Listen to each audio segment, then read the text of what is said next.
Attention, the following video is going to totally kick ass. If you enjoy any of it and or have a large penis, please click the like button below. Enjoy.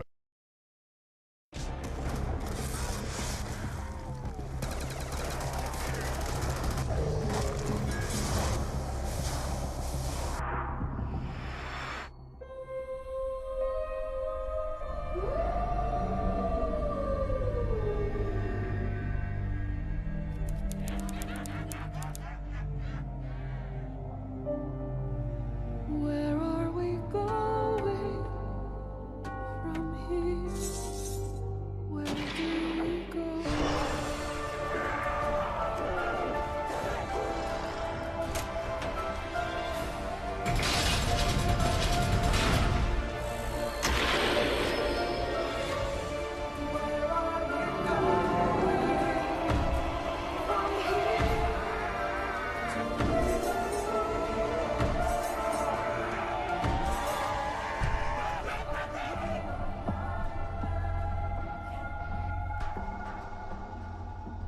It was a challenge to try and capture something as iconic as Alcatraz.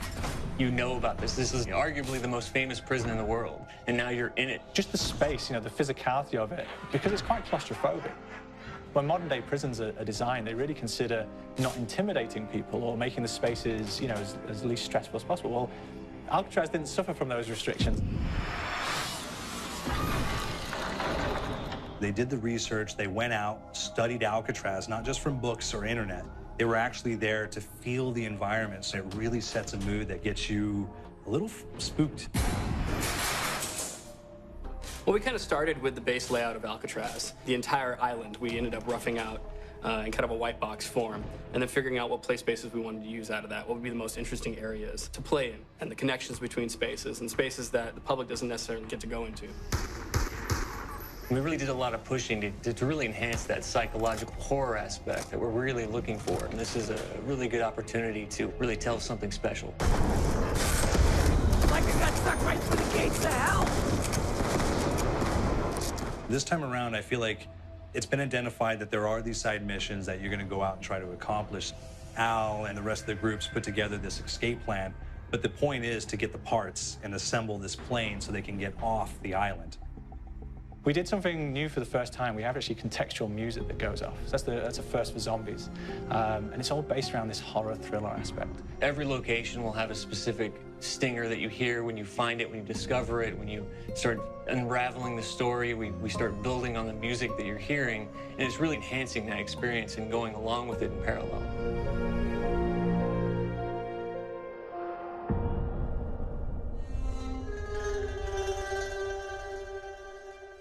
Because we wanted to embrace this kind of horror thriller element, we wanted character actors, guys who could really embody someone and then convey emotion. So that's why we went for guys like Ray Liotta, getting in that kind of guy. We wanted a frantic nature, so he plays a character called Billy Handsome, who's this kind of psychopath who would be employed by the mob to kill people in interesting ways. Chaz Palminteri, he plays a guy called Sal DeLuca, an old mob boss. Michael Madsen playing Finn O'Leary. He's kind of worked himself from the floor, from the streets. He's got his hands dirty in the blood and the guts a couple of times. And then we had Joe Pantoliano, and he plays Arthur Arlington, who's nicknamed the Weasel. Those guys, they bring a quality and a subtlety and timing that you can't really identify or try to recreate. Bring it on, you dirtbags!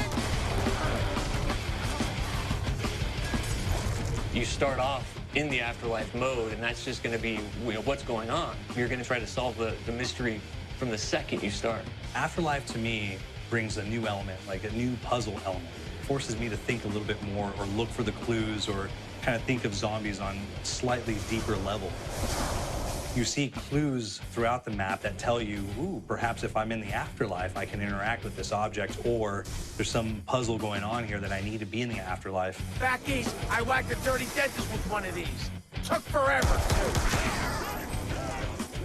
Alcatraz has a Civil War kind of fort background before it turned into a penitentiary. And so we had this kind of backstory, the idea that the warden would have collected Civil War weaponry. One of them is a blundergat. It's a fictional weapon, but the idea of the combination between a blunderbuss and a Gatling gun. And possibly, there might be a way of upgrading it to a more fantastical weapon that the players may find. You all gotta go sometime?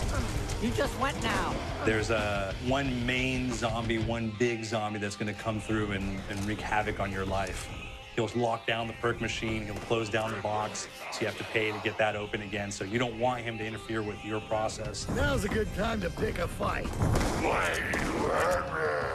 It's a fun challenge. It keeps things moving forward. In terms of perks, we have a new perk called Electric Cherry. When you reload, it gives a shock around, which scales over time. Who's asking for it, greaseball? There is so much to experience in this map.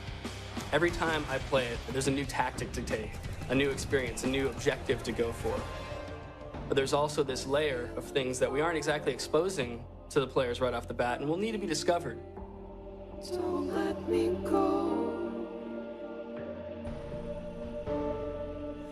Is it the calling we hear?